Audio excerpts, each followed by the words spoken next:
Guys, welcome to Through the Black. What are you doing, man? Oh Yeah. my gosh. I always take my vitamins when I come down to do the show, and I forgot. And then I was like trying to get them in real quick and chew them up, but excuse me, We're two I for couldn't two. do it. I got one. Let me get a drink of water. Vic, help me out. Oh man, we're 2 for 2. This is the second intro in a row that where Tom's been a little bit discombobulated. Folks, we live life on the edge, and that includes dining, at least I do, at places like Waffle House. I don't know if anybody saw the little intro video there, but sometimes it gets real at the Waffle House. Apparently, And man. yeah, that's not the first video that I've seen of things getting crazy at the Waffle House.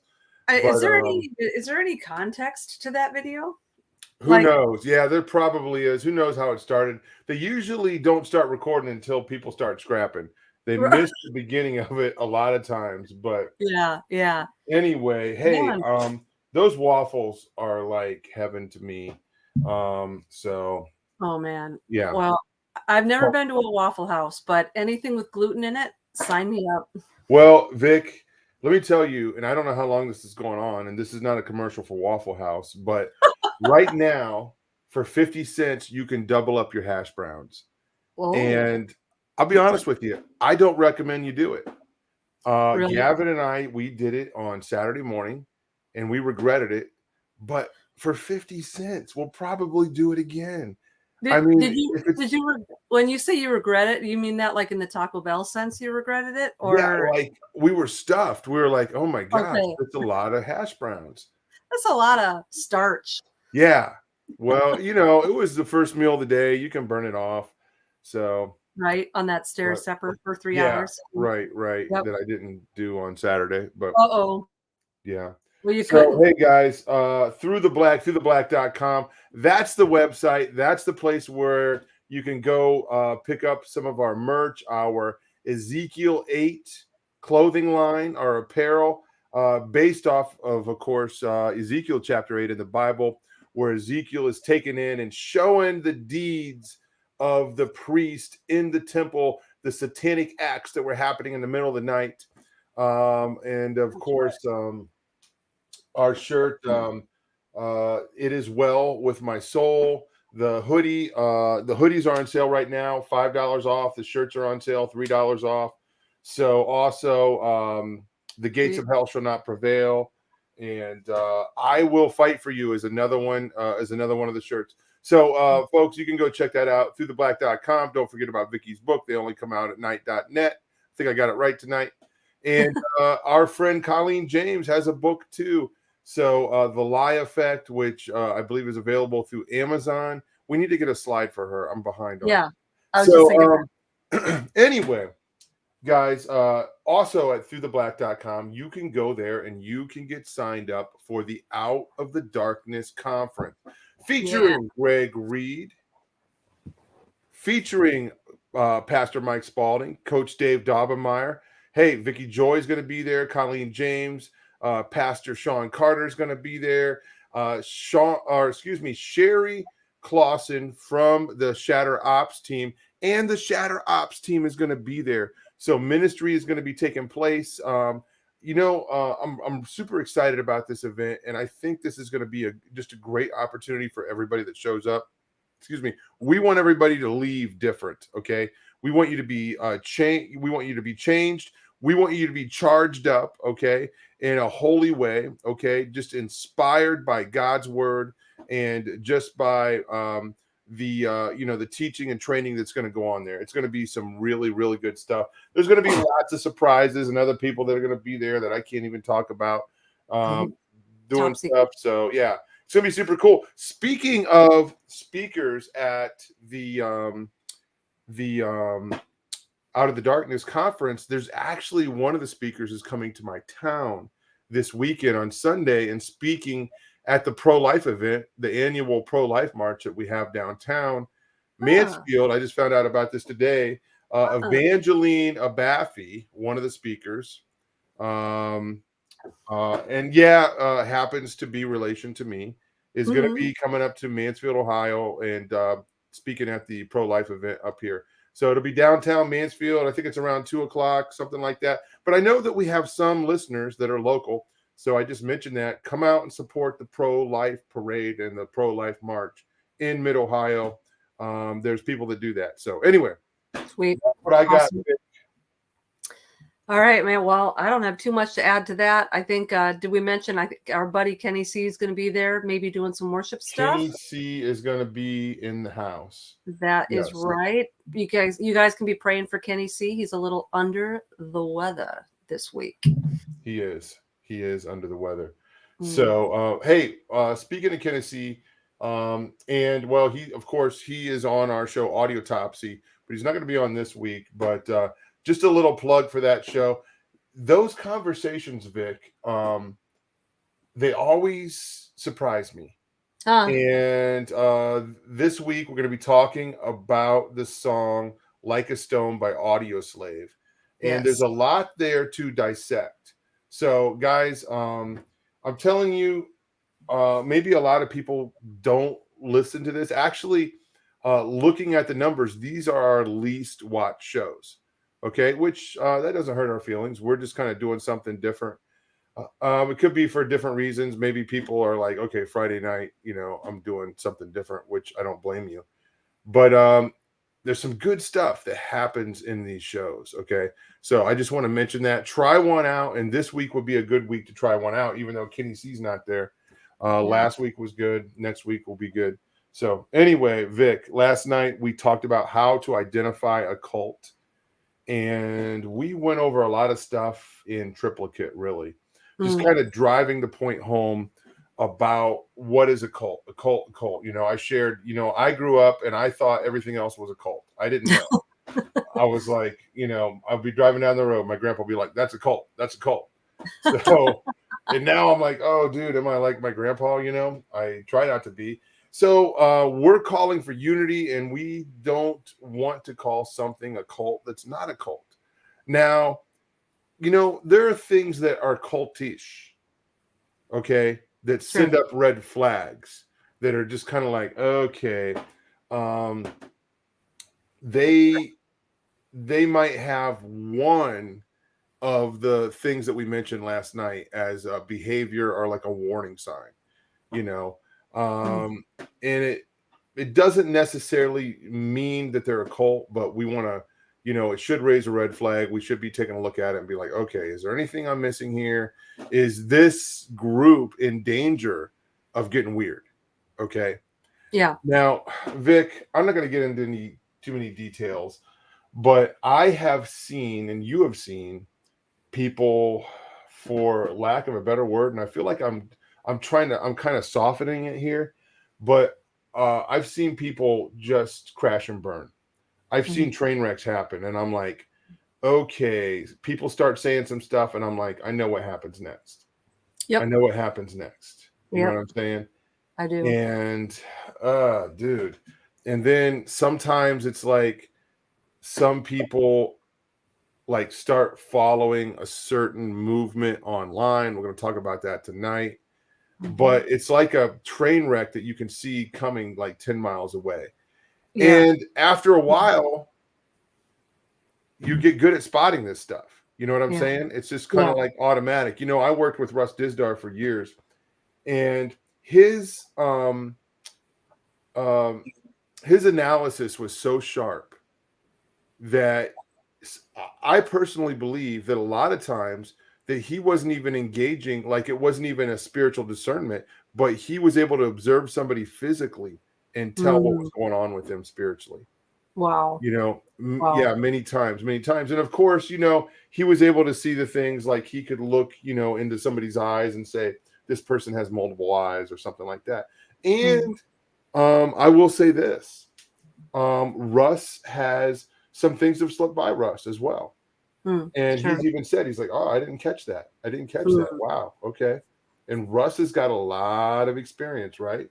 Yeah. So, yeah, it's sad. I think, I think we've all had that experience where you see the train coming down the track and you'll warn your friend, like, this is going to jeopardize your faith. Like, this is going to eventually compromise like the deity of Jesus, or like, this is where this is headed. And they'll be, I will never, that's a non-negotiable, like, no way, that will never. And then bam, the train just hits. And then pretty soon these people are, compromising the things that they believed. And it's so sad, because then you go to them and you're like, I told you this would happen. Like, you said this was a non-negotiable, you're never going to do this. And it's too late at that point. Like, you can just see like the glossiness like in the eyes, right? It's so sad. I mean, I've known several friends that like you share fellowship with, and they read some book or they get onto some website or whatever, and then it's a slow, it doesn't happen overnight. I mean, it can take, a couple of years sometimes, but you see like the little baby steps towards the fence, and then they walk the fence a while, and then they just, fall headlong onto the other side of the fence. And it's really sad. I mean, so I think that's important to know how to identify the aspects of cults. And I think it's important to know that not all cults are religious in nature, which is why I think that this show is important. Right. And I just want to throw this in here because as I'm talking about Russ, I thought of a Russ story. And this is maybe this may be one that like a lot of people have not heard. But and the reason I want to tell this story is to encourage people to pray for discernment. Okay. Pray for discernment. Sometimes some types of discernment I think are natural. You just kind of get that. Some people call it a woman's instinct, right? Or a woman's intuition, or something like that. Or a baby will, you hand a baby to somebody, all of a sudden they start crying, right? It's like, how does that baby know? Like, okay, something weird is there. So Russ, one time when he was a young Christian, he just had something bugging him, and he could not figure out what it was. So he went to his pastor, and he said, I don't know what's going on. Something's wrong. Something bad is wrong with the church. And he had discernment, but he didn't even know what it was. He said, I just got this feeling, and it was all new to him. And at that moment, the pastor that he went to confide in reached underneath the couch and pulled out a pack of cigarettes and like some kind of bottle of alcohol. And he said that he had started, these habits, and he was unwilling to quit. And the guy just like went in a downward spiral. Oh my goodness. And Russ said the rest of the church was clueless. Nobody knew. I mean, and he didn't know either until the guy had, said something, but he knew something was wrong. He knew something was wrong. Wow. So, anyway, I'll tell you, Vic, we have a conference coming up. And when we get to the conference, we hear things like, man, I love being here. I wish this was my church, or I wish this, I wish we could have this all year round, or I wish I could be closer, to my peeps. I get that. And I don't disagree with that. And then sometimes I'll see online where people are like, hey, who wants to go in together and buy some land? Right. And I get that. I can identify with that. We just want to go out and be left alone. Right. Yeah. But doesn't that send up a red flag? Like, okay, this could end bad. You know what I'm saying? Yeah. This could really end bad. This could, end up a cult. Yeah. So. Well, yeah, I mean, anything can be wonderful for 2 or 3 days, right? But, you start, I mean, anyone who's ever gotten married will tell you like, hey, I didn't anticipate this. Like, well, yeah, because when you're dating and you get to go home at night and everyone's on their best behavior, I mean, when you're with someone 24/7. So, yeah, I mean, I used to do like family respite camps and stuff like that too, for families that had disabled children, and they were wonderful. It was a whole week, and all week long we were like, I wish that we could just have this 24 hours a day, 7 days a week. But obviously, if you had that, real life would eventually set in, and you'd eventually be bickering with people and gossiping, and that garbage always seeps in. But yeah, the other thing too, then, and to what you're alluding to, is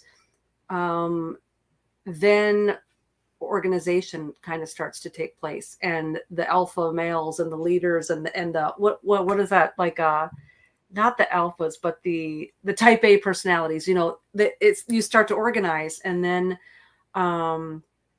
things can go bad. Well, Absolute power corrupts absolutely. What's that thing? yeah. Vic, I recently saw a write-up on this study. I think was maybe it was done in the 60s. I'm not sure about this, but somebody made this little housing unit for all of these mice. And in this habitat, these mice had everything they needed. Okay. Okay. And they were able to get food, they were able to, have a wife or whatever, and they had everything they needed in this in this little habitat. And they said they did this like 3 different times. Here we go. The doomed Mouse Utopia that inspired the rats of Nim. Anyway, Oh my goodness. yeah, so I don't have my glasses. Can you blow that up, Katie? I just want to read the subtitle there. So it says Dr. John Bumpus Calhoun spent the 50s, the 60s and 70s playing God to thousands of rodents. Let me try to read this. If you can blow it up anymore, Katie. I don't know if I'm going to be able to read that. Okay, right here. On July 9th, 1968, 8 white mice were placed into a strange box at the National Institute of Health in Bethesda, Maryland. Maybe box isn't the right word, for the space was more like a room known as Universe 25, about the size of a small storage unit. The mice themselves were bright and healthy, handpicked from the Institute's breeding stock. They were given the run of the place, and they had everything they might need: food, water, climate control, hundreds of nesting boxes to choose from, and a lush floor of shredded paper and ground corn cob. This is a far cry from a wild mouse life. No cats, no traps, no long winters. It's even better than your average lab mouses, which is constantly interrupted by white-coated humans with scalpels or syringes. The residents of Universe 25 were mostly left alone, save for one man who would peer in at them above and his team of similarly interested assistants. They must have thought they were the luckiest mice in the world. They couldn't have known the truth that within a few years, they and their descendants would all be dead. Let me read one more paragraph. This man who played Mouse God and came up with this doomed universe was named John Bumpus Calhoun, as Edmund Ramsden and John Adams detail in a paper, Escaping the Laboratory, the rodent experiment of John B. Calhoun and their cultural influence. Calhoun spent his childhood traipsing. Yep, traipsing around Tennessee. Chasing toads, collecting turtles, and banding birds. These adventures eventually led him to a doctorate in biology, and then to a job in Baltimore where he was tasked with the study of habits of Norway rats and the city's chief pest. So I want to get to the part where it explains, okay, there's the habitat, if anybody can see this. Vic, this is relevant, okay, to what we're talking about tonight. Okay. So in a way, because we kind of open a can of worms, we're going to get to the cyber cult stuff, folks. In 1947, to keep an eye on his changes, Calhoun constructed a 1/4-acre rat city behind his house and filled it with breeding pairs. His experiment, he expected to be able to house 5,000 rats there, but over 2 years observed the population never exceeded 150. Excuse me. At that point, the rats became too stressed to reproduce. They started acting weirdly, rolling dirt balls rather than digging normal tunnels. They hissed and fought. Excuse me. The fascinated Calhoun This fascinated Calhoun. If the rats had everything they needed, what kept them from overrunning his little city just as they had all of Baltimore? Intrigued, Calhoun built another slightly bigger rat metropolis, this time in a barn with ramps connecting several different rooms. Then he built another and another, hopping between patrons that supported his research and framing his work in terms of population. Excuse me. How many individuals could a rodent city hold without losing its collective mind? By 1954, he was working under the auspice of the National Institute of Mental Health, which gave him whole rooms to build his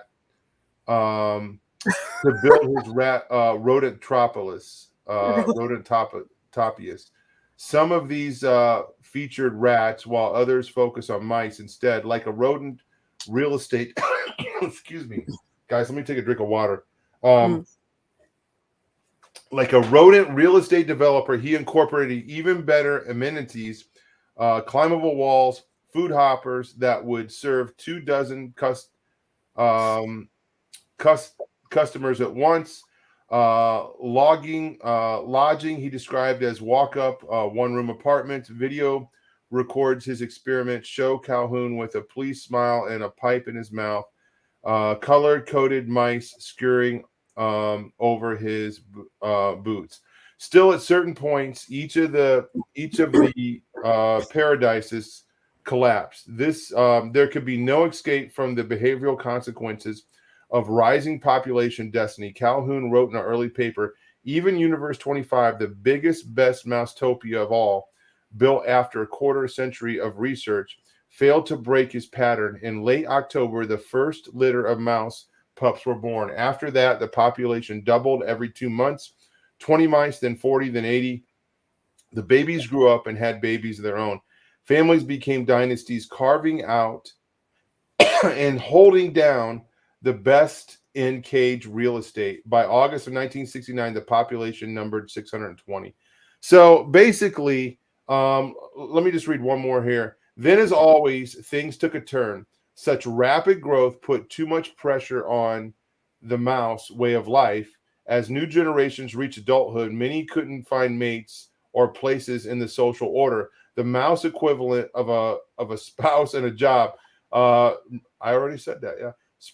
Spencer females retreated to high up nesting boxes where they lived alone, far from the family neighborhoods. Washed up males gathered in the center of the universe near the food, where they fretted, languished, and attacked each other. Meanwhile, overextended mouse moms and dads began moving nests constantly to avoid their unsavory neighbors.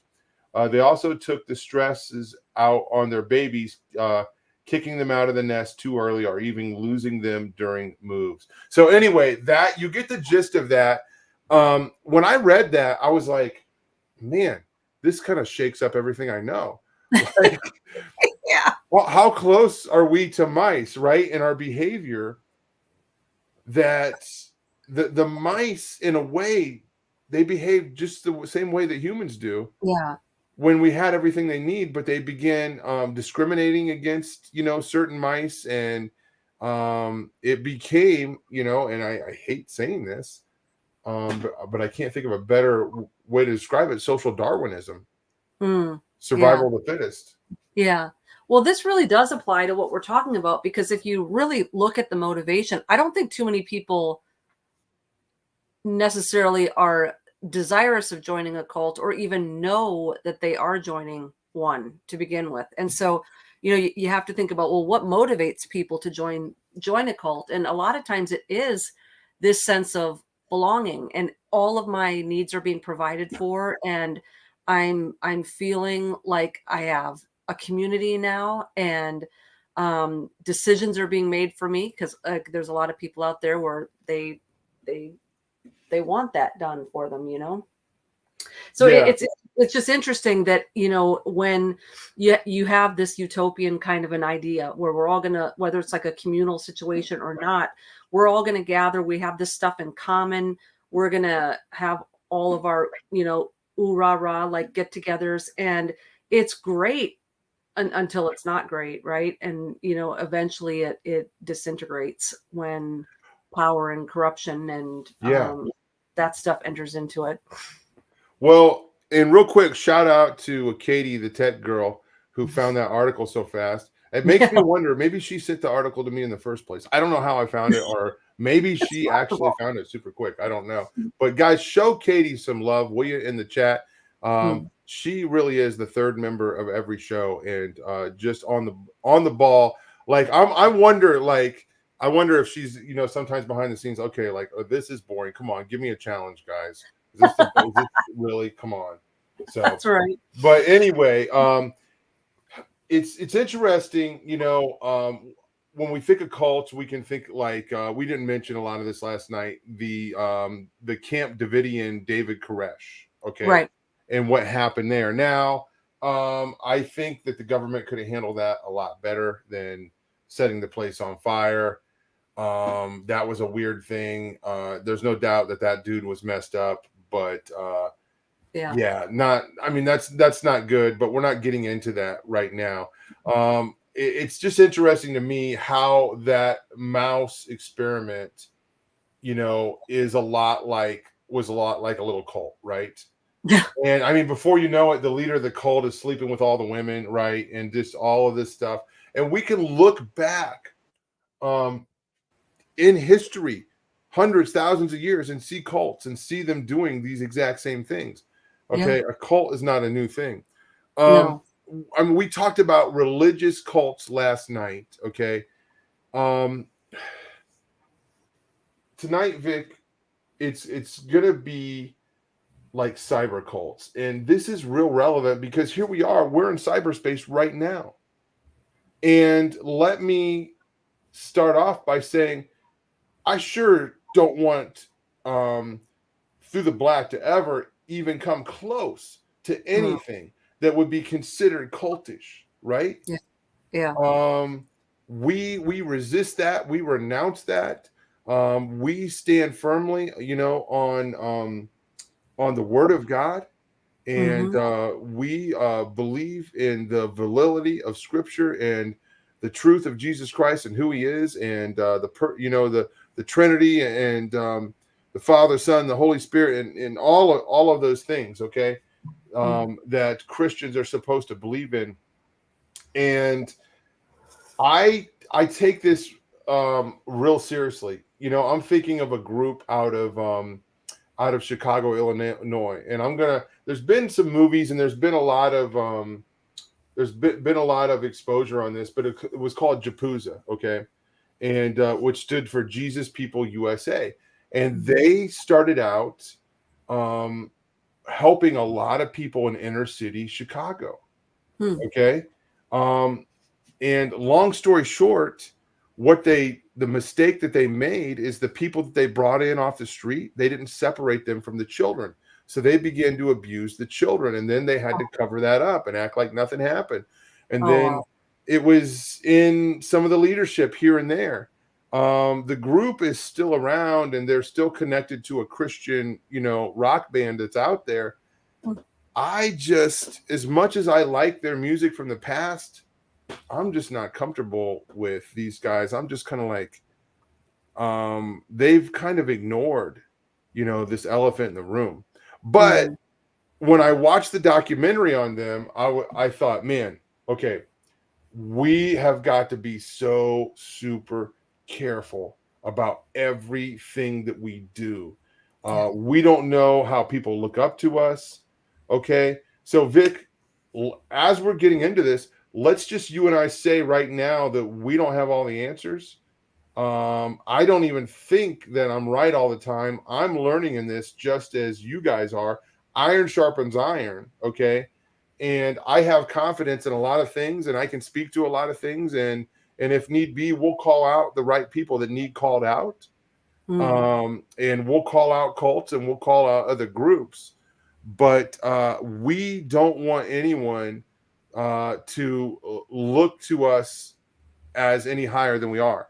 Now, we appreciate just the love, the prayer, and support, and I think that's who our audience is. Okay, And people recognize Russ Dizdar. That dude, he was just, there was nobody like him, right? And there are people in that position that could take advantage of listeners. Oh yeah. And they could start a cult, right? Mm-hmm. So I feel like I'm going like 10 different directions here. We need to get on cyber cults, but I just wanted to, kind of throw out those disclaimers before we got, too far in there.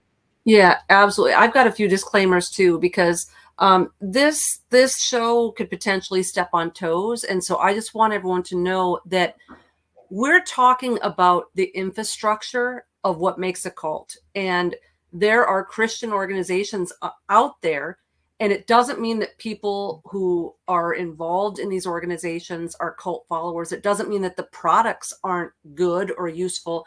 What we're talking about is, are there organizations out there where their infrastructure is got the four pillars of cult-like behavior? And so just kind of throwing out a couple. So here's some groups that I've kind of jotted down, Tom. So we're talking about non-religious cults. So we're not talking about the Moonies and the Jim Jones and the Charles Mansons and all that stuff.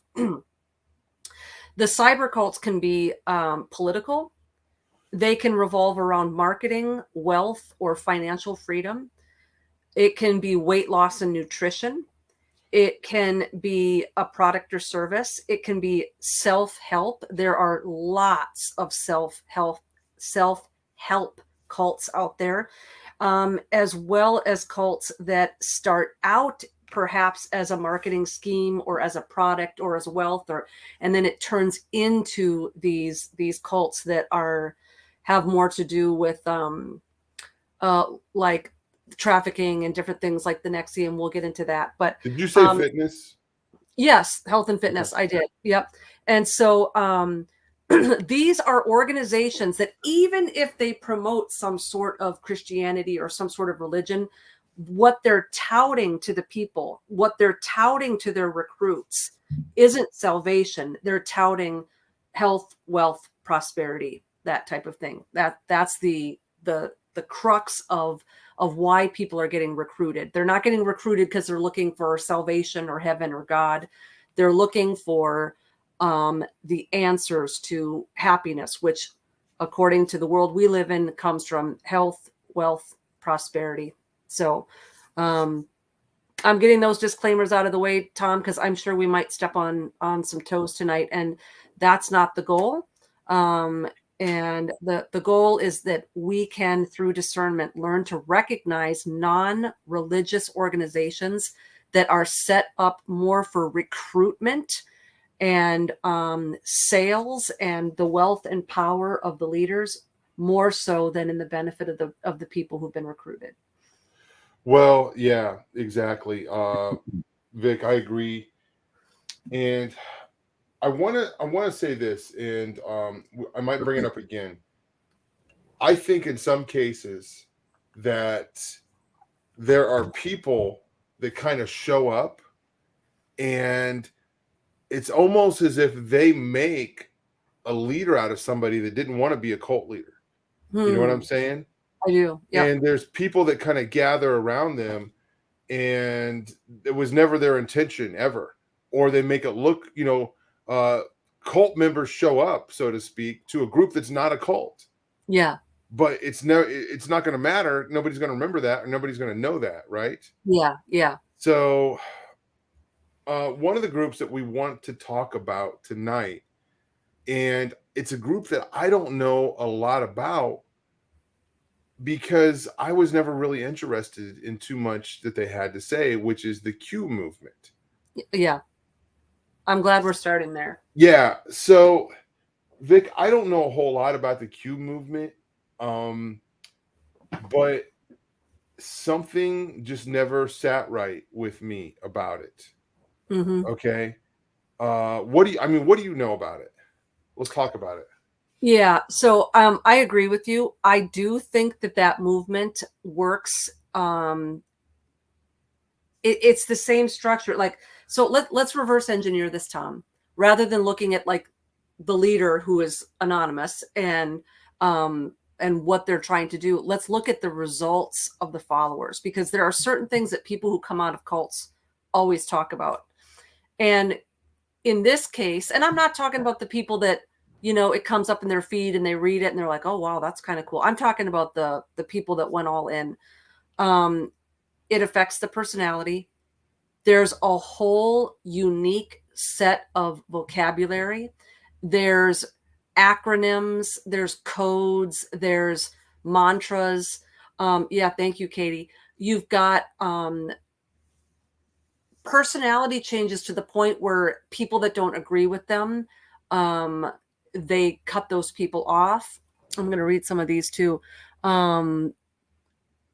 Excuse me. Oh yeah, family events. Okay, inability to without consulting the guru. Yeah. So I don't know. I'm kind of babbling here. I'm just shooting from the hip here, Tom. But I do know a couple people who went very, very, very deep down this particular rabbit hole and are still down this rabbit hole. And I can tell you that these people mentally, emotionally, and spiritually, over the course of several years, became completely different people. Their belief systems changed, the worldview changed, the relationships with their family changed. Many of them became very isolated. A lot of them kind of became these keyboard warriors. A lot of them became very emotional, angry, or fearful people. I mean, I only know 3 people, Tom, personally, but sorry, I still got something in my throat, folks, from last week. So sorry about all the coughing. But Vic, I'll tell you what, this is what we kind of experienced, and Jared and I experienced a little bit of this, okay, toward the end of his time, and this kind of went into that period of lockdowns and stuff, okay? Yeah. There were what was called Q drops, okay? Now, nobody right. knew who Q was. Okay, Yeah. Q was a mystery person. Q was believed to be everybody from some kind of insider, Secret Service. Some people thought it was Trump himself. Somebody thought it was somebody from the White House, but they were dropping information, okay, Yeah. that a lot of times was very general, not specific enough, and it was very kind of, it was like a riddle sometimes, right? Yeah. And people were just like hanging on to this and believing this stuff. And I think some truth was put in with all of the undocumented information. Who was Q? Who was Q? Mm-hmm. That's why I could never trust. That's why I could never trust who Q was, right? Or the Q information, because you didn't know who it was. So it could have been anybody. I could have got on there and said I was Q and dropped some information if I knew how to do it. And Right. it was so difficult to vet this out. It was like, how do you know where this is coming from? I could make up something and say, hey, Q said this. Yeah. And then could spread over the internet like wildfire. Vic, I don't know. Maybe there was an original Q that was a good guy. I Sure. don't know. You know Sure. what I'm saying? I mean, Sure. that's a possibility, right? Yeah. Well, and that's what makes the cyber cults unique. You're no longer in a room with this guy. You don't know who he is. You don't know his face. And so now it becomes even more dangerous because you're blindly following someone now. And the thing with me with Q, I had a couple things. He was very reminiscent to me of Nostradamus and his quatrains. Mm-hmm. And, I remember I took a class in 10th grade. It was kind of like, instead of history, it was called futurism or something like that. I don't know. And we read a lot of Nostradamus, and, I was actually being taught this in school, and it had an effect on me. I was 15, and I remember going home that night, like scared to death that it was like the end of the world. And I remember not talking to anyone about it, and I was just alone in my room, just praying and like just confessing to Jesus how scared I was. And I asked him, I did one of those like little things you do when you're a kid and you don't know any better, and you're like, I'm just going to open to the Bible and point, because like you're just so desperate and you don't know the word yet. And I did that, and the verse that I went to spoke absolutely to the letter of like, don't worry about tomorrow, and that your whole life is in his hands and everything. And so that whole Nostradamus thing had an effect of fear on me. And now, now that, enough time has passed, we do know that he was, dabbling in the occult. And well, he was more than dabbling in it. And so, and I'm not saying that the Q people are dabbling in the occult. I'm just saying that it was very reminiscent to me of these quatrains. And so what was interesting to me about the Q movement is not only did it, like someone in the chat was talking about the hopium and how I think a lot of people, they got lured in, but yeah, by the hope, because we're starting to think like, oh man, the country's going to go down the tubes and look all this stuff. So I think it started out with a lot of decent, genuine people who needed hope at that time. But then it turned almost into there's one person I know who's really into the movement, and there's an arrogance about him now because he has the ability to divine all of these extremely complex codes, and that makes him smarter than everybody else. And he's got the occult information, the secret, the hidden knowledge. And so Jesus made it plain that everything the Father has told me, I've shared with you. Like there's nothing occult or hidden about Jesus. We know his name. We know who he is. He defined who he was. We know what he stands for. And everything that the Father told him, he revealed to us. And so the hope that he gives us is rooted in something. And so anytime someone is giving you all of this hope, and then the hope is never getting delivered, all of these things may or may not be happening. There's no evidence on the news that they are happening, and none of the promises are being delivered on. I mean, I'm kind of one of those like fool me once kind of people, Tom, but it's like 5 years and 400 prophecies into it. If I still got nothing in my hand, I don't know how people can continue to hold on that long. And I could go on to, I think the whole, like, where we go one, we go all, whatever that was, Tom. I actually think that the Q people were being trolled in that, because as you know, sheep will follow each other everywhere that they go. If one sheep falls like off a cliff, every single sheep, like there's not one sheep that's going to go, wait, I don't want to go.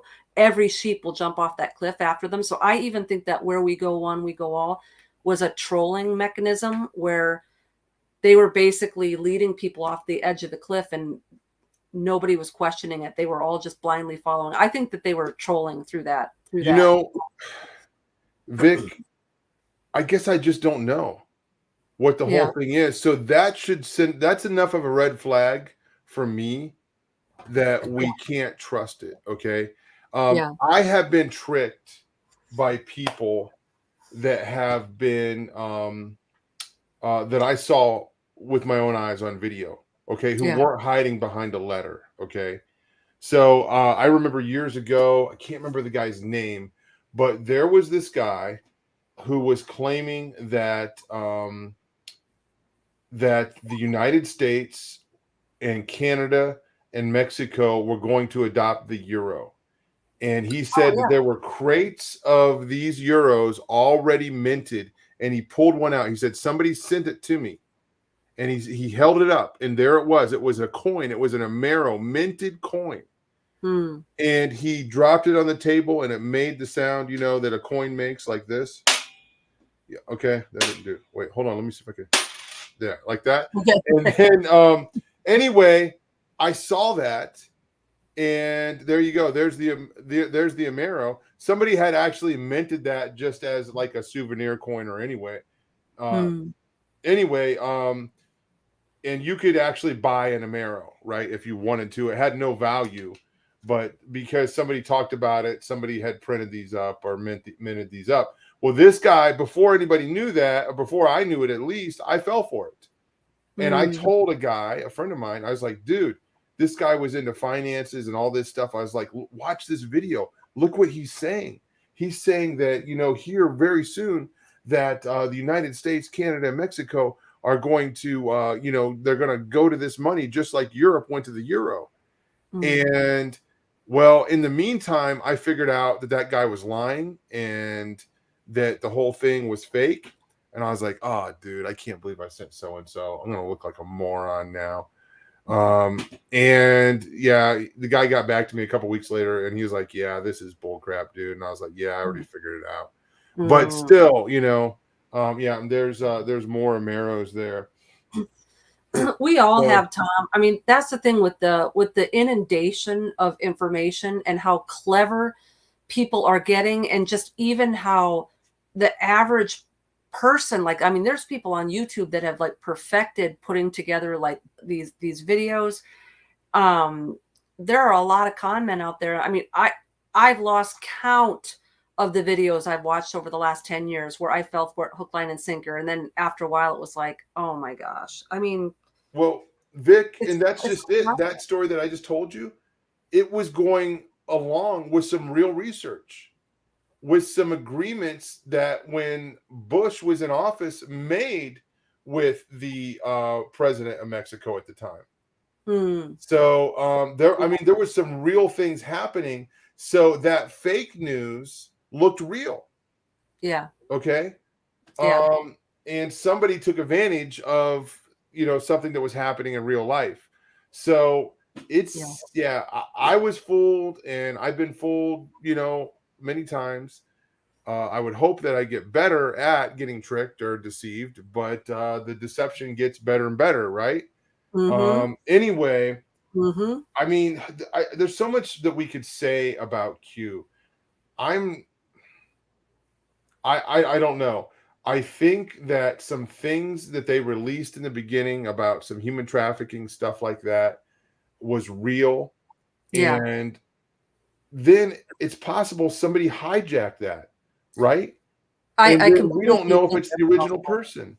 I completely think that's possible. There are a lot of people who know a lot about the movement that I know a lot of people that were really into it in the beginning and then abandoned it. There was like a turning point where some people were like, now I think it's a bunch of people.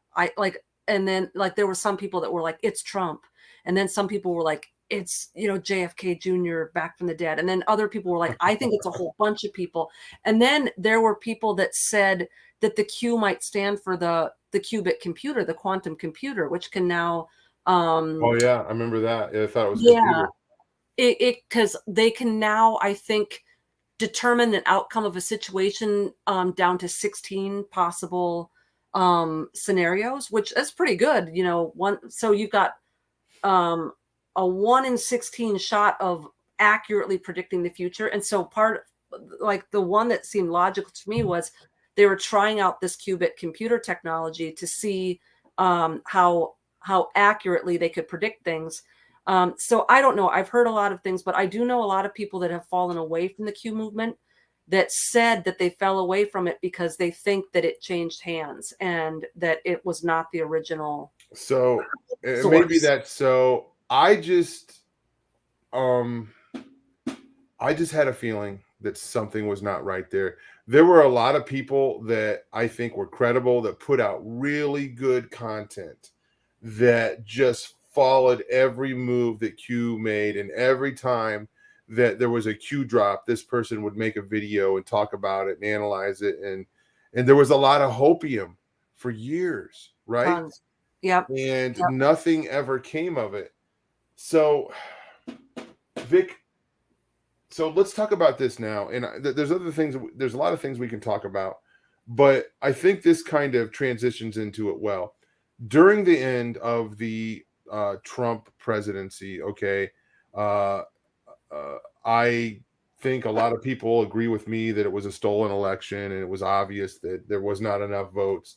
So I think one of the things that kind of transitioned into that part very well, and a lot of this stuff could have came from Q, there were all of these videos coming out saying, with real people, not a letter, not a mysterious, you know, Q drop, but people were saying they knew for a fact that they had an inside man, somebody in Washington, and this was going to happen, and there's no way that Biden was going to be inaugurated. You remember that? Oh yeah. Oh, of course. Yep. Yeah. Yeah. So I mean, we hear that and we want to believe that because we know Yep. that this is going to be bad. This is not good politics for our country, right? Right, right. I think too, I think the whole Trump thing was a phenomenon that no one anticipated, including Trump. I think that no one expected him to win. He might have thought he was going to win, but in a sense, I don't even know if he knew he was going to.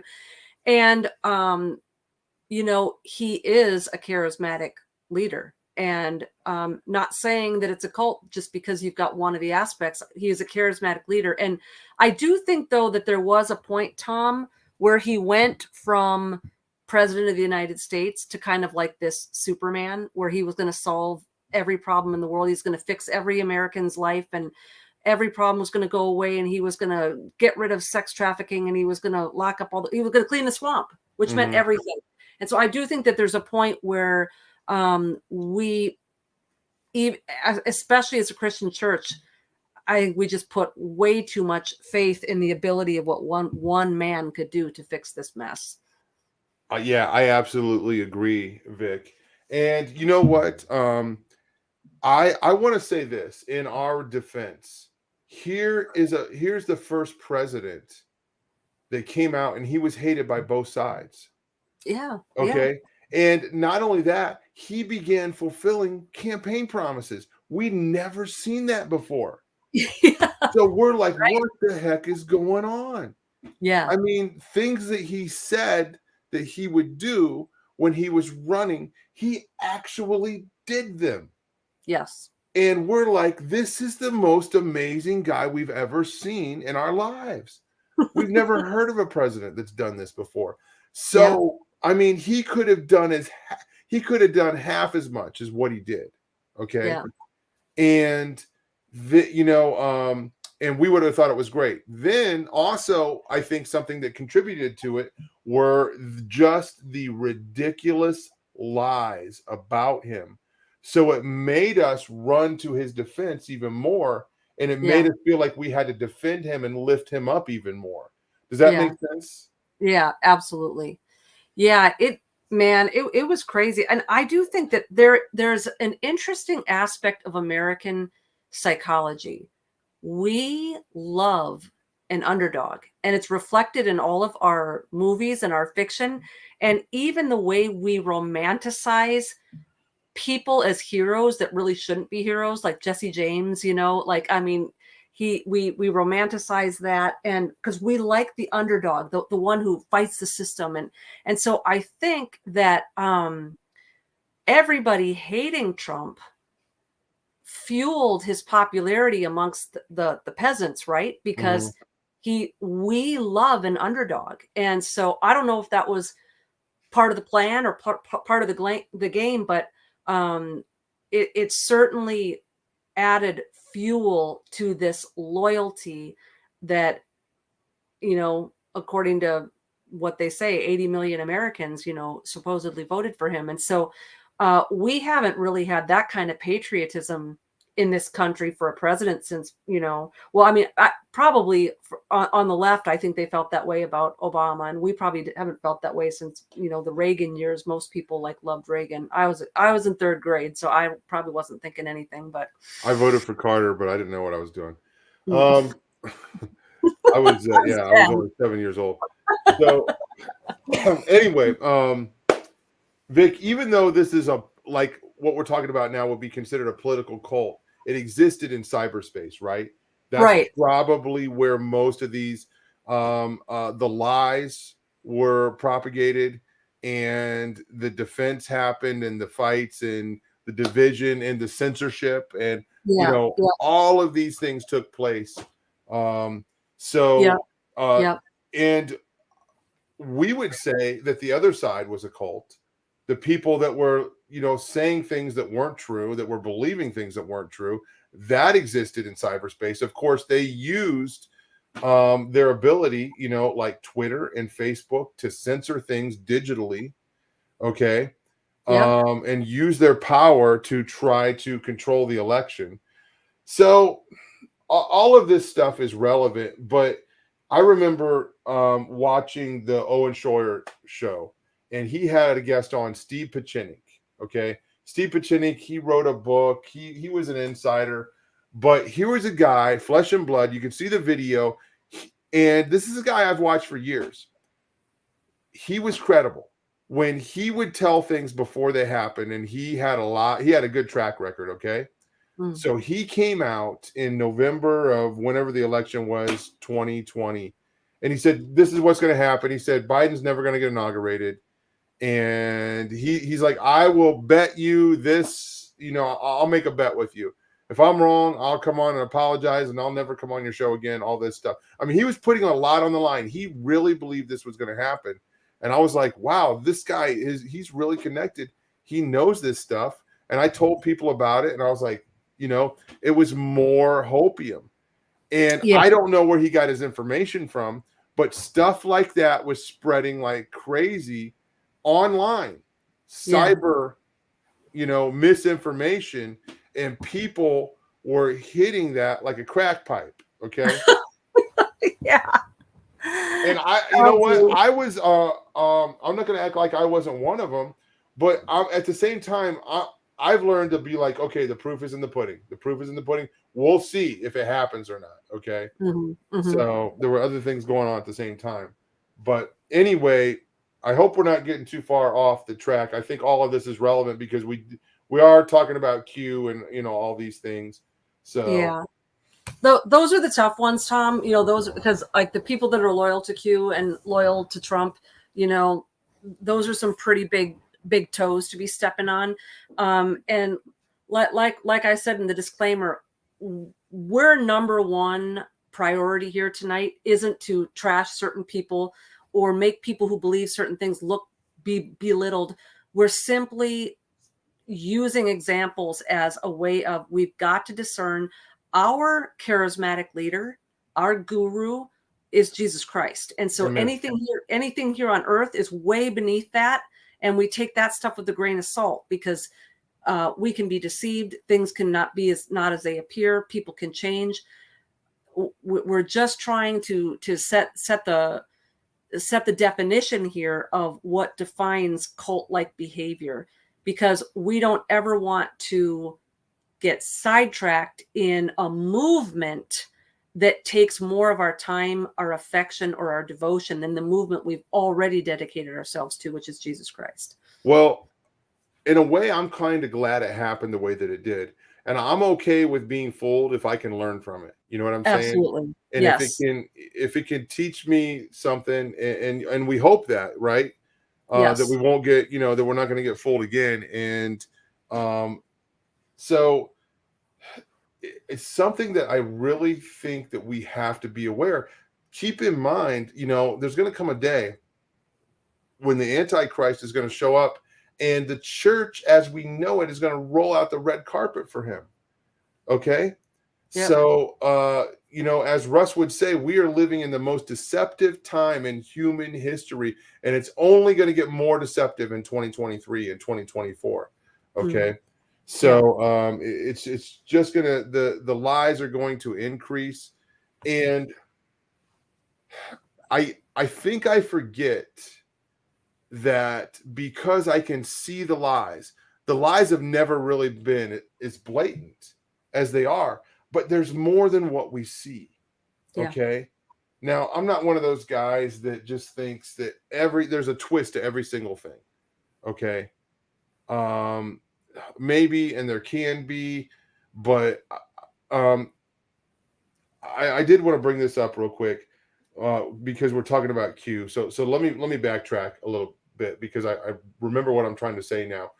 So during the lockdown, okay, there was, and I don't know if this came from Q or where it came from, but people were saying that underground in Central Park in New York City, that there were thousands of kids that were human trafficked. And the reason they were doing all of this, okay, was because they are covering up, or they're going to release these kids. And they were screaming at us. We had people screaming at us online, Jared and I, cover this story. This is the real deal. There's thousands of kids underneath Central Park in New York City. And they were having a fit that we wouldn't talk about it. And it was like, where's the evidence of this? Yeah. You know, and they kept saying, this is why they sent the ship to New York City. This is why they sent that big Navy boat. Yep. It has nothing to do with this virus. It has to do with this. Yeah. Yeah. Anyway, we Yeah. had several people screaming that at us. And then it was another thing. And then there was always something else. Okay. It's not about this. It's about this. Okay. Yeah. It's Yeah. about 5G. It has nothing to do with this. It's about 5G. It's Yeah. 5G. Yeah. It's 5G. It's this. It's this. And some of these people could not have been more wrong. But when all of these lies just keep getting thrown out there, it's hard to find the truth, even if you have a little bit of a grip on the truth. It is. And it's especially hard when you want this stuff to be true. You want to know that our leadership has decided to be moral and fear God and rescue the widows and the orphans. Like we want that.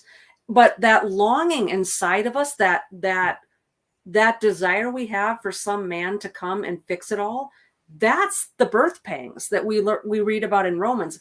We have that in us because we are longing, like with birth pains, for Jesus to come and do this.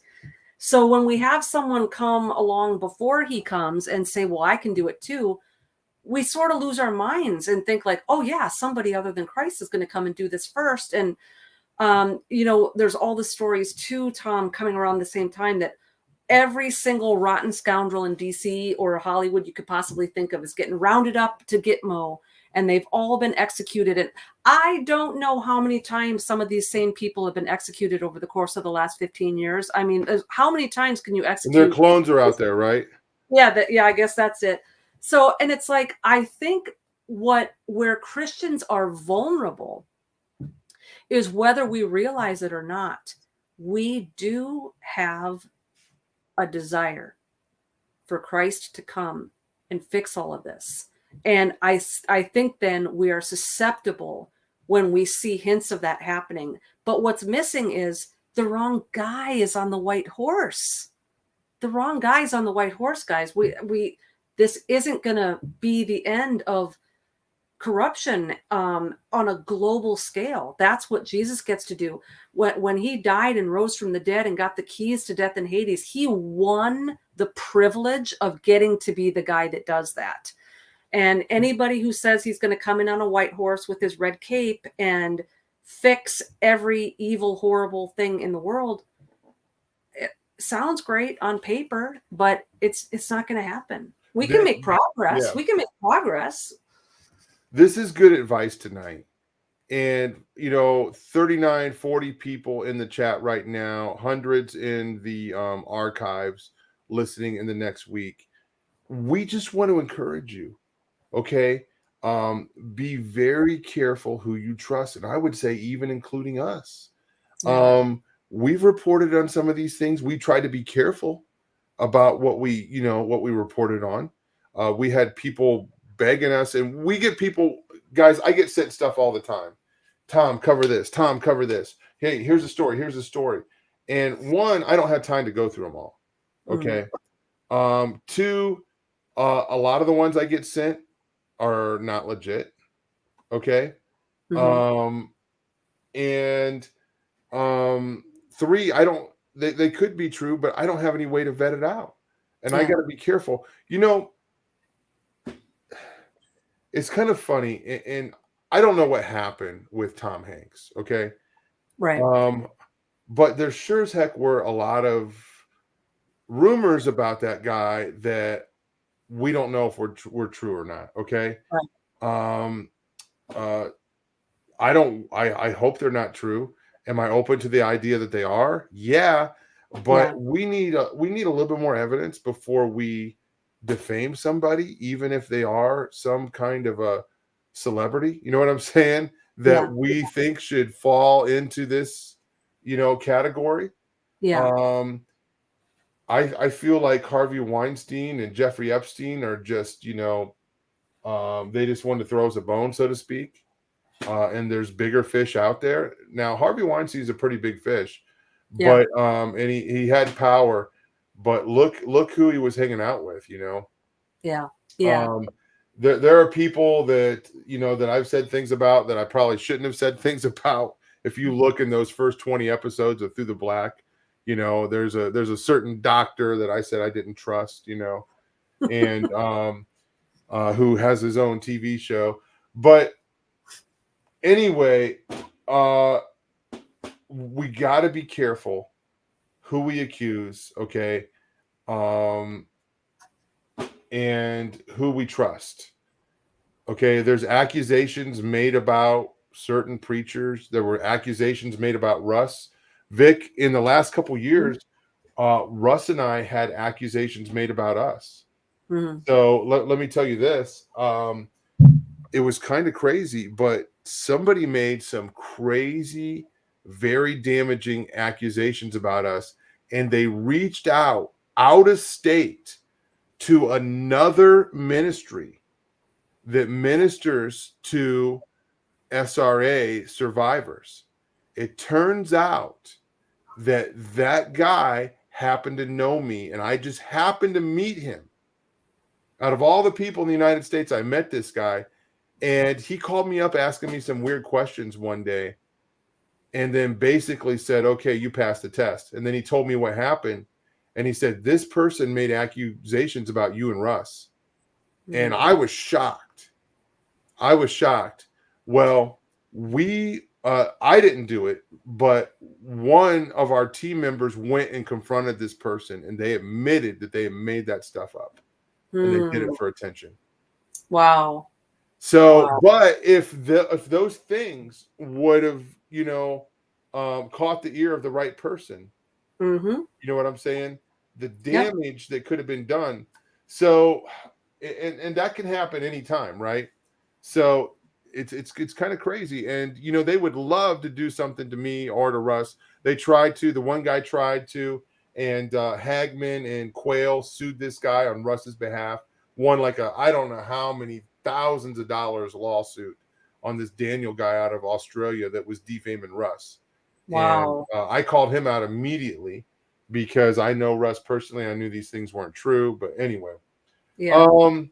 So again, all this stuff is relevant, guys, because we're talking about truth and lies and misinformation, disinformation. How would you describe misinformation and disinformation, Vic? Oh gosh. Oh, I'm the English major. I better figure this out.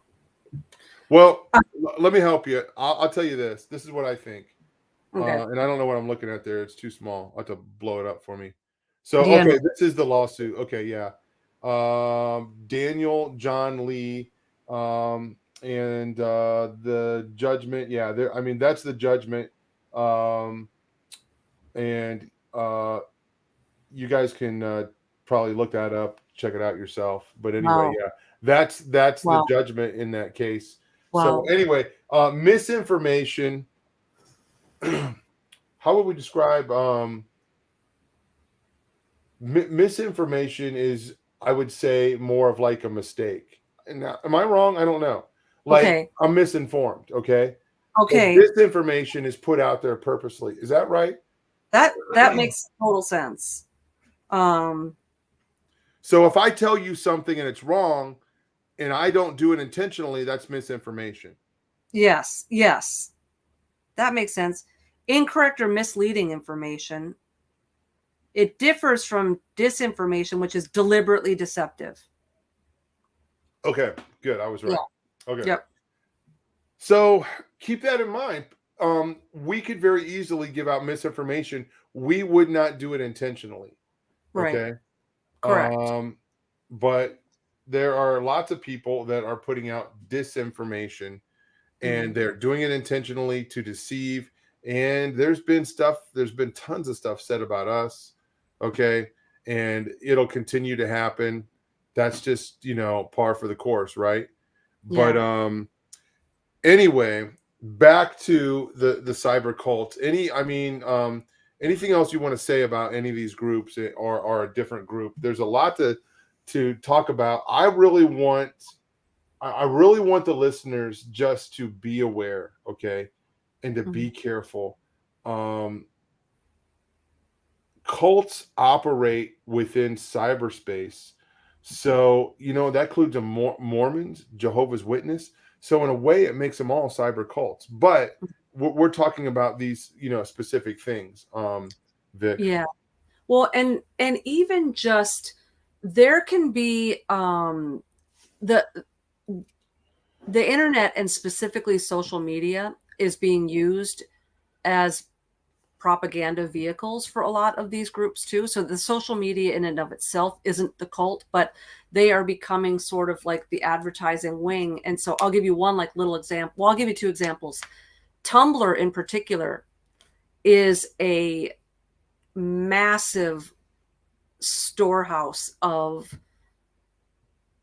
a very intentional agenda. So we've got a whole bunch of people, we got a whole bunch of young people on Tumblr, and then we have a whole bunch of people that go by a G word that used to only be people who cut dog hair, right? So trying not to get flags here, but Tumblr is filled with people that are infiltrating, posing as teenagers, and they're disseminating all of this information about ideologies that are getting taught now in school. And children are being then indoctrinated, and then they're going and they're becoming parts of these groups. And so where they heard about it first was Tumblr. TikTok is becoming, there are billions of views on TikTok, Tom. I was just reading about this last week. There are billions of views on TikTok where kids are learning how to reality shift, which used to be called lucid dreaming. And so what a lot of these social media sites can do is, you get on there because you want to show your photo, want to share your photos and stuff like that. But these groups can get on to social media and they go viral. And then all of a sudden people are going out and they're joining these groups, none of which I want to say because we'll probably get flagged for them. But a lot of the things that we're seeing on television right now, the things that we want out of the public schools, the things that are being taught in the curriculum, kids are joining these groups because they're hearing it advertised, so to speak, on social media. And so, I'm glad that we gave a lot of time to the political and the Q stuff, because I think that's the stuff that is most susceptible to Christians, Tom, and to our audience, because I think that as our culture continues to change, I think our political systems and definitions are going to change too. And so what used to be Republican, now there's going to be splinter groups like, well, there's too many rhinos. And so now there's conservatives, but then there's patriots. And so I think that we have to be really hardwired into our identity as followers of Jesus first. But there's all sorts of other cyber cults out there. Tom, we briefly touched on them. These health and fitness organizations and the self-help stuff. And a lot of this stuff can, especially the self-help and the nutrition and the health stuff, can go very new age very quickly. But I think that it's important to know about that stuff too. And it doesn't have to do with the people who are involved in this are bad, or the people who enjoy these products are bad. It's that there are organizations out there where the money is made through recruiting salesmen. And the money isn't made by selling the products to the consumers. The money is made by selling the products to the sales reps, who have to keep buying hundreds and thousands of dollars a year worth of their own product to sell. And they're making the money through their own employees, not necessarily, they're not really even concerned about how much stuff gets sold. And so that's the kind of thing where we have to be careful. It's okay if we like these products and, hey, I really like this vitamin, or I really like this face cream. That's fine. But just understand that a lot of these pyramid scheme marketing organizations that are selling these products are really set up to rob blind the people that are recruited into working for them. And the people on the top of the pyramid get very, very, very rich. And the people on the bottom of the pyramid have to keep buying the products to keep the higher ups in in their Cadillacs or whatever. I guess it's Bentleys and Teslas now, but whatever. So we just have to be careful, because we can get sucked in again by the hopium. I can be my own business owner. I can work from home. I can make $10,000 a month.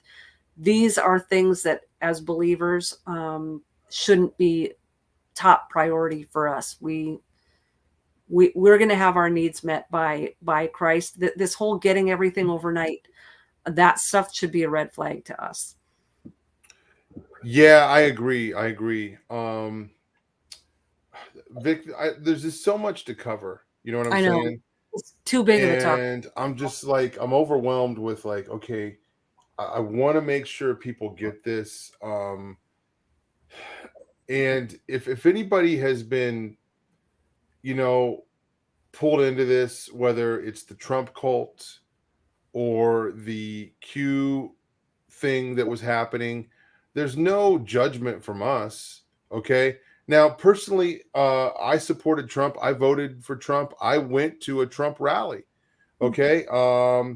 And I was having a hard time at the time. I didn't see what some people were talking about. I'm like, you know what?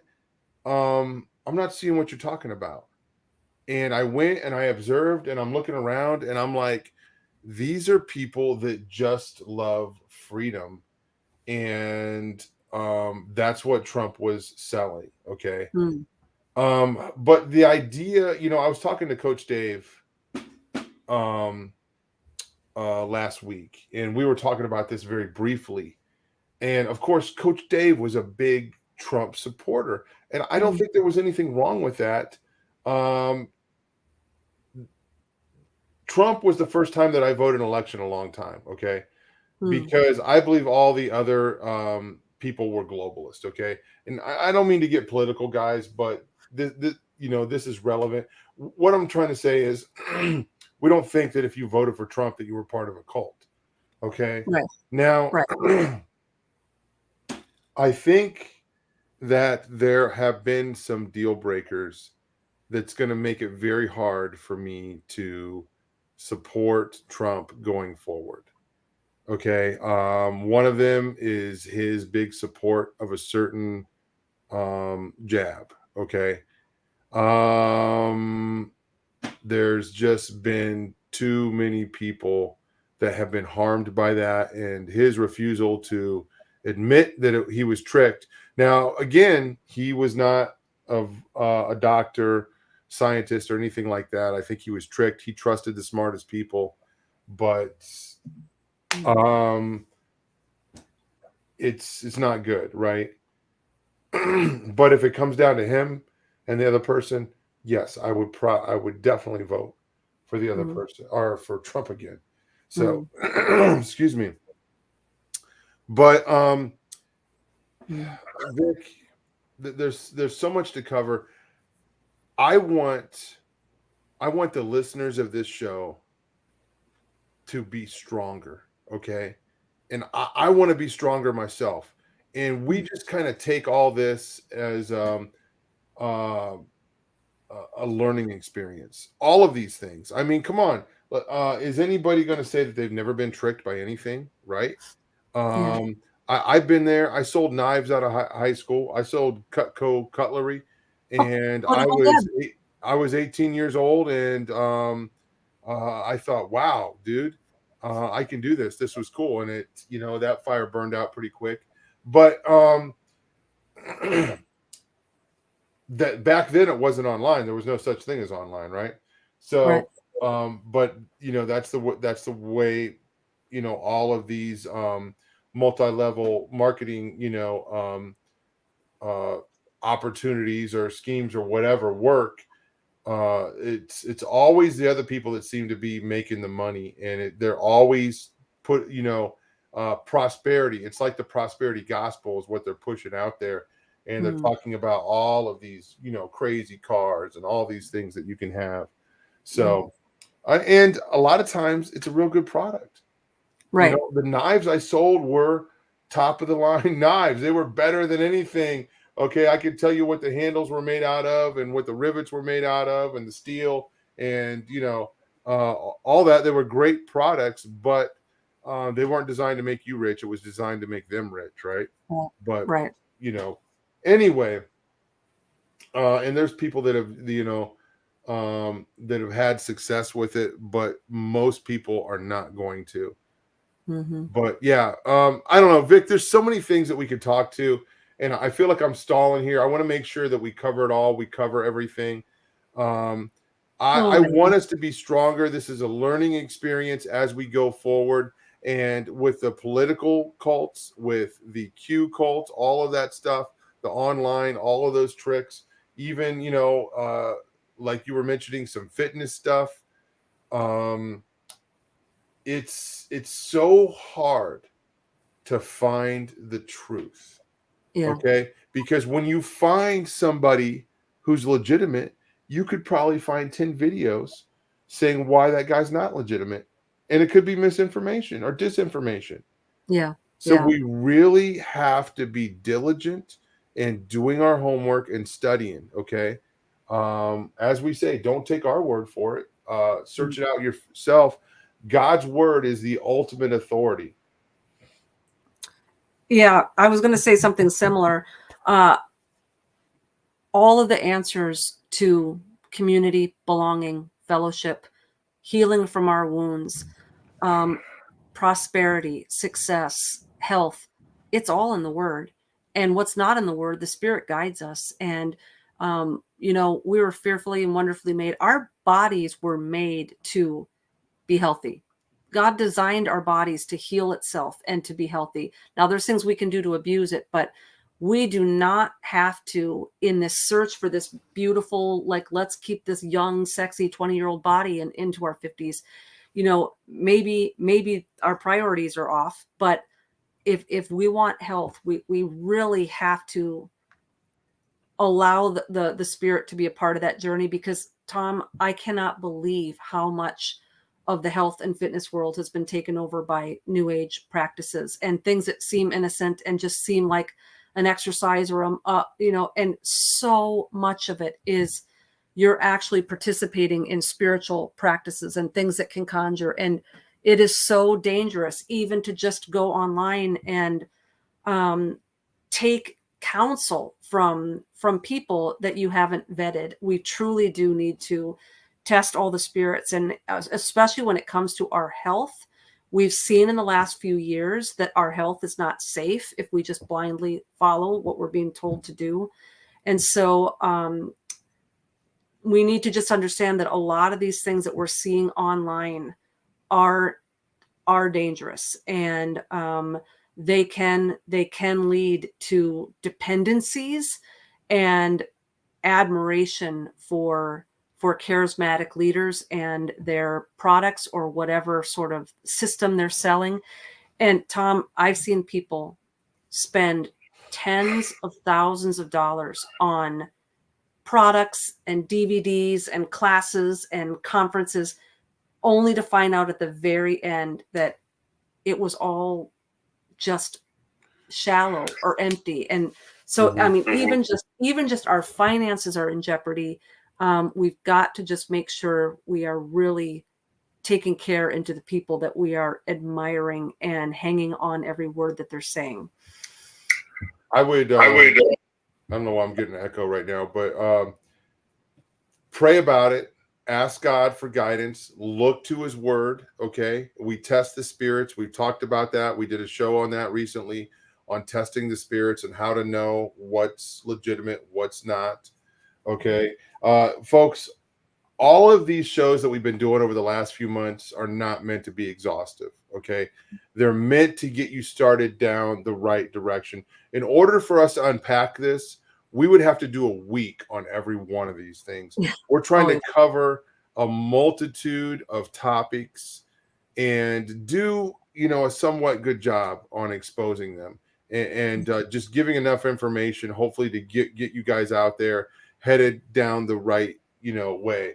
One of the best things you can do, okay, is take Russ Dizdar's courses. That is a great starting place. It's a great foundation you can lay down for yourself. You can go to throughtheblack.com, click on Russ's name. It'll take you to the page. You can find his courses. Confronting the Powers. Yeah, right there. And yes, you can see all of the stuff there. You click on that, it take you to a sub page, and then you can there's everything, and you can listen to it. Folks, don't be overwhelmed by the curriculum. You can read the books if you want to. You don't have to. Russ's information is powerful enough. Okay. So there's books that he recommends, good books, okay, that go, that are pretty cheap, only a couple dollars, on Amazon. So yeah, you can look, and there, Katie's scrolling through it now. It's easy once you get going, and I'm telling you what, once you get going on one of Russ's courses, you just can't quit. It's just like you become addicted to the Bible, and it's a good thing. So once you get a foundation on this, I'm telling you, before I met Russ, I had so many question marks, and I was lacking confidence in areas. But once I took these courses, I see it's so easy to see the mistakes that other people are making. You know what I'm saying? It's so easy to see how, like, some of the people that could get fooled and just like, begging us, look into, go to New York City. They want us to go to New York City and go to Central Park and start digging, or something like that. And when you take these courses, you're going to build for yourself a foundation. It's going to be harder to get fooled because the courses are packed with scripture. And the more scripture the harder it's going to be deceived. Okay. So guys, I cannot recommend that enough. There's a lot of things that we would say, but I would say that's what we kind of go back to. Of course, our a lot of stuff that we do here at Through the Black is based on what we learned from Russ, right? And once I took those courses, I had confidence, and I'm like, okay, I know this, and somebody can bring something to me, and I'm like, okay, I know how to answer this question now. I don't know how to answer everything, and sometimes people bring me stuff, and I'm like, you know what? I'm not sure about that. I've not heard of that before, and sometimes I say, you know what? And I don't have time to research it. And I give people a warning, and I'll say I'll check it out when I get a chance, but I don't have all the answers. God does. Okay. I'll tell you what, excuse me. I feel like I have most of the answers. Okay. Because I know where to find them in God's word. Vic. That's right. Another thing that comes from Russ's teaching, at least the way it worked for me, was I gained so much personal freedom and victory over things. There were things in my life that I either never noticed or I never understood, or dots I never connected. And it wasn't until I saw what Russ revealed where things started to make sense. And I got a lot of healing from the things that he revealed in his teaching. Awesome. Folks, throughtheblack.com is the website. Tomorrow night, Vic, man, I'm losing track of time. It's not, I keep wanting to say it's Wednesday. It's not. We got a guest on tomorrow night. Hope you guys will join us to check out our special guest and hang out with us. It's going to be some good stuff. Wednesday night, of course, Colleen's going to be in here on Thursday with Kenny C, the reclamation of Kenny C. Guys, awesome. Thank you for sharing this channel, sharing the videos. It helps us out so much. That's how we're meeting new people, new friends, and finding new listeners. So we just appreciate that so much. Don't forget about the conference. And hey, yeah, we will see you tomorrow night. All right, bye.